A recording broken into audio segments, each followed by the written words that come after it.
Luther's Small Catechism with Explanation, the Black and Maroon edition, copyright 2017, from Concordia Publishing House. The ninth and 10th commandments. The ninth commandment, you shall not covet your neighbor's house. What does this mean? We should fear and love God so that we do not scheme to get our neighbor's inheritance or house, or get it in a way which only appears right, but help and be of service to him in keeping it. The ninth and 10th commandments. The 10th commandment, you shall not covet your neighbor's wife, or his manservant or maidservant, his ox or donkey, or anything that belongs to your neighbor. What does this mean?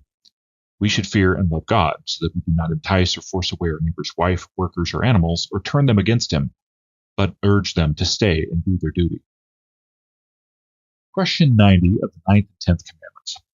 How are we tempted to be dissatisfied with what we have? Peer pressure and even advertising often encourage us to be dissatisfied with what we have. We crave other things in order to keep up appearances or to look for happiness and satisfaction in something new. 267, Proverbs 10:3. The Lord does not let the righteous go hungry, but he thwarts the craving of the wicked. What does this mean? Really, it's the lesson of contentment. How can we be content with the things that God gives us? And if you've ever been through my catechism class with parents and with students, I give some tips and tricks, if you would, some practical advice with this of how to be content. And the first thing is to recognize the blessings that God has given you and to say, this is a blessing, even though it might be difficult. So my wife is yelling at me all the time. My husband is mean or something like that. I'm like, yes, being a wife or a husband is the blessing. They're sinning in their blessing. That's the bad part. And we want to correct that. But oftentimes people throw the baby out with the bathwater. They'll say, well, my car, has some oil in it and it has some problems with losing some oil. So I'm not going to drive anymore. You see that idiocy that happens with that? People will say, I'm going to give up the institution of marriage because people are sinful in marriage. I'm like, no, that doesn't work out. And then oftentimes we're dissatisfied with what we have in life because we keep looking elsewhere. And we don't know why we do what we do. We don't know the blessings that we have initially. This happens a lot with people. So we have advertising. I thought that was interesting. It talks about advertising is about enticement in certain ways, not about, hey, you have something good and maybe if you save up and get something a little better. It's no, you have to have this or you won't feel good. You have to have these feelings in order for you to be really good in what you want. So you have to have the new car to have the new feelings. You have to have a new blender to have new feelings.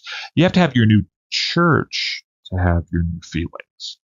Be aware of this. This is a subtle lie in American Christianity and from Satan in the fact that people will leave the Lutheran Church and the Christian Church to go seek happiness and feelings elsewhere. We are ruled by feelings.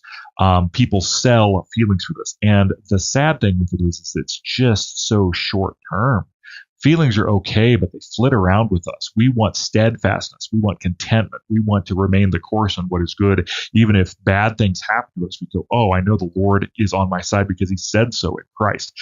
This is important not only for our daily lives and what we buy and what we purchase and what we have, but also how we remain true in marriages and as parents with children and also in churches and in church attendance and in our belief in our faith to say we want to be steadfast because we know the Lord gives us good things according to his word. We know that Christ is good for us. We want all these things that Christ has had. We'll be content with what the Lord has given us, and we will live the next day. And if we are blessed with the resources to get something new in a godly way, great. But if we're not, we will know that the Lord takes care of us and he loves us. The Lord bless your day as well as your week.